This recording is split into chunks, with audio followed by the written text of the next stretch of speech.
Time for another City of Boca's podcast series, Boca Behind the Scenes. I'm Dean Muccio here on Boca Chamber Radio. I want to welcome Susan Saxton, who is the city clerk here in Boca. Susan, welcome. Thank you so much, Dean. Make sure you guys get up close to the microphone because I want to make sure everybody hears you. Mary Siddons is here as well, the records manager. Hi, Mary. Hey, thank you for having us. Sure, glad to have you here. We're going to be talking about all kinds of things, but I want to focus now on Susan and give us a little background on how long you've been with the city. What's it been like? Have you had fun? Of course I've had fun. Been with the city since 2006, and I've been city clerk since 2009. So I'm coming up on, 12 years. You've been here a while. Yeah. That's great. That's great to hear. I've met a lot of employees with the city who their tenure's been really long, and that's great. I love hearing that. Mary, tell us about you. I've been with the city for about 10 years. I started as a dispatcher with 911 and then transitioned over to the city clerk's office. That's quite a transition. It is. I was, just not to talk about me, but I was a 911 dispatcher, police, fire, and rescue. Were you really? And then I became a police officer and a deputy sheriff. So, that's a really interesting job, but the interesting transition. It's a different kind of excitement. Right. All right, so let's talk about the city clerk's role and the role that you play, Susan, in municipal elections. Elections will be coming up here. Yes, they will. What's coming up this August are the primaries for the November election, and that election in August will be run by the Supervisor of Elections of Palm Beach County. In March of each year, there's something called the Uniform Municipal Elections, and that's when all the cities in Palm Beach County have their elections for their local representatives, their council members and mayors. But because of certain circumstances that happened this year, we're having a special election, and it's going to be concurrent with the August primary. So that makes my role a little bit different. So you work closely with the supervisor of elections? Always. Even in municipal elections, when we do more of the election work than we will be doing in August, we have an agreement with the supervisor of elections to use her voting equipment and do all the vote processing. For the August election, that of course will be the same thing because the supervisor is the one with all that equipment. Sure. But she also will be doing the required advertising. She'll be hiring the poll workers and getting the polling locations, which are things that we would normally do in the March election. Mary, how does your role as records manager play into the city and elections and moving forward? Well, of course, if we have any requests regarding the elections, we provide the response documents. But I also work closely with Susan Saxton and the Deputy City Clerk, Diane King, to help run the elections, and we help with recruiting the poll workers when we handle that for the March election, and we oversee their training, and we actually go out to all the polling locations on election day to make sure everything is running smoothly. So talk about what goes into running an election. That's a big undertaking each and every election year. It definitely is. And again, for the March elections is when we do the most work. So it starts probably towards the end of November, the beginning of December of the year prior. We do a notice of election. Then we post information on our website that tells candidates when they can qualify. For our March elections, our qualifying period is the first 7 business days of January. After all the candidates have qualified, we then have to start looking at polling locations. Now, the polling locations usually are the same from year to year, and we work closely with the Supervisor of Elections of Palm Beach County to get those polling locations. How many I'm sorry to interrupt that's okay. you, but how many locations is there? We have 26 locations within the city of Boca Raton, and that encompasses 38 different precincts. Not quite sure how many there are countywide, but I think we have the second largest number of precincts of municipalities in the county. Poll workers. How do you get the poll workers? Is this a volunteer, paid? No, it's a paid position. Okay. And again, we do work with the supervisor of elections because she has requirements for their training. They must go through training in order to work in any election. So we have a list of poll workers that we have used in the past, that also the supervisor of elections has used in the past. We send out letters to them, asking them if they're going to be working for us again this year, and then follow up with a lot of phone calls to make sure that whether they are or not, if we haven't gotten a response.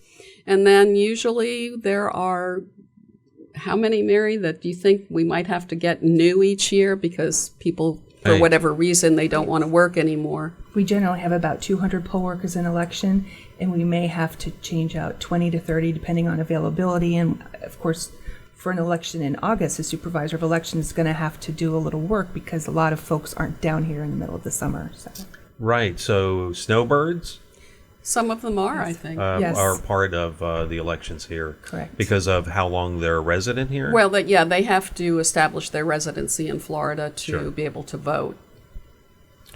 So we have paid positions for the volunteers. I'm sorry. They're not volunteers. Paid positions Right, for the poll exactly. workers. Thank you very much. How many registered voters do we have now? In the city of Boca Raton, as of March this year, of March 2018, there were just over 64,000 registered voters. Countywide, there are a lot more than that, but we have a population of probably somewhere around 90,000 and then 64,000 plus registered voters. As far as the turnout over the past elections, how has that looked over the past couple of elections that you supervised? Well, for the March elections, unfortunately, the turnout is usually fairly low. Yeah. We certainly would hope that people would come out and vote, including in the upcoming election this August.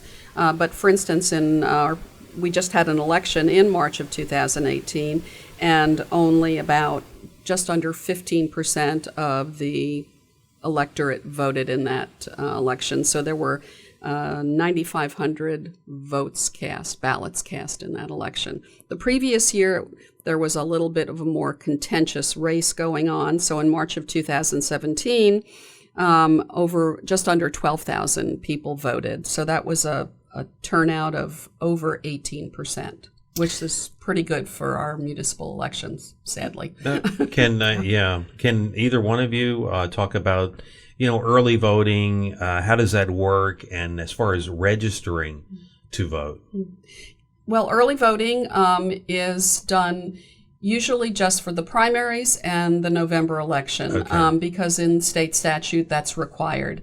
We don't do it for our municipal elections. It's an expensive proposition, and because it's not that hard to vote on election day, just locally, and there are not that many people that go to the polls, we don't do early voting.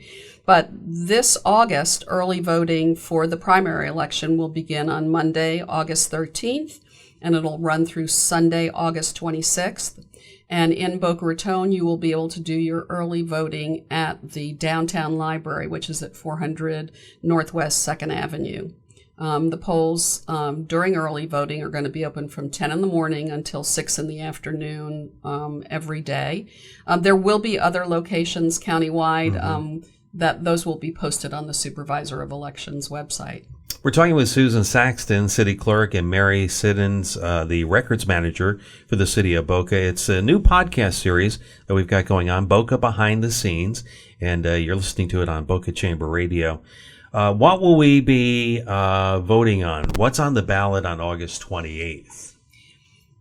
There are 2 city races on the ballot, but there are a number of other things. You're going to be voting in primary elections for U.S. Senator, for U.S. Congress, for the governor and some other statewide offices, for state Senate, state House representatives, and also in some county commission primaries. And then as I said, Boca will have a race for the mayor's seat and for council seat A. And 2 other municipalities will also be having ballot questions. So it'll be a fairly long ballot. Mary, what's some of the challenges around elections and handling everything that goes into putting together an election, making sure things run correctly? What frequently asked questions that you get, or some of the challenges? The biggest challenge I think we have is finding qualified poll workers that are available to work for the polls. As Susan said, they have to attend a training that's conducted by the Supervisor of Elections. They're paid for that training. Is that like a one day, a few hours? Okay. Depending on their position at the polls, it can be part of the day. For clerks who have the head position at each precinct, it's almost an all-day training. They do get reimbursed for attending the training as long as they show up on Election Day, which they are also paid for. But now Election Day is a very long day. Because our voting is 7 a.m. to 7 p.m., obviously they have to show up at their precincts prior to the polls opening. Sure. And then they have to stay later to finish up and get all of the equipment together. So it's a long day. They are paid for it, though, and we think it's a great public service. We would like to encourage more people to fill out the form for the Supervisor of Election. They have to apply with the Supervisor of Election and be approved through them so that we can use them. We also like Susan is showing us a poster here. Yeah, we've been trying to publicize, to put out the information to encourage people to become a poll worker. One of the frequent questions we have is how people register to vote and where is their precinct. So we want to encourage people to register to vote if they currently are not. The last day to register to vote in the August 28th election is Monday, July 30th. They have to register to vote through the Supervisor of Elections. They have an application on the website. They can print that out. They can mail it to the Supervisor of Elections or bring it to any of the Supervisor of Elections office. The closest one is in Delray Beach. It's the Southeast County Administrative Complex at 345 Congress Avenue, room 103. So we would like to have as many people vote as possible, and if they haven't registered yet, we'd like to encourage them to do so. And all this information as far as elections, getting registered or poll workers, is on the website? Yeah, you can. There are links on the City of Boca Raton website, and that's myboca.us. But you can also go directly to the Supervisor's website, and that is pbcelections.org. Okay. And Mary mentioned people asking about where their precinct is. There is a precinct finder on the Supervisor of Elections website. So all you would need is your address, and you can find out where you vote if you don't know that. Lots of great information. Great meeting, both of you. Any final words on election and the election process? I think we covered just about everything. Yeah, I think we did, Dean. We really would just like to encourage people to get out and vote. We'd love to see the percentages higher than they are. Absolutely. But I don't think that's just a Boca Raton problem or a Florida problem. I kind of think it's a nationwide problem. I think you're right. Well, it's nice meeting you. Susan Saxton, City Clerk, and Mary Siddons with the Records Department, Records Manager for the City of Boca. And our new podcast series, Boca Behind the Scenes. You get to meet employees, put a voice with the job, and thank them for their services, because, you go by the city building out there and you go, I know there's really important people doing a lot of important work in there. So it's great to meet both of you. Thanks for being here. Thank you very much. I'm Dean Mucho here on Boca Chamber Radio.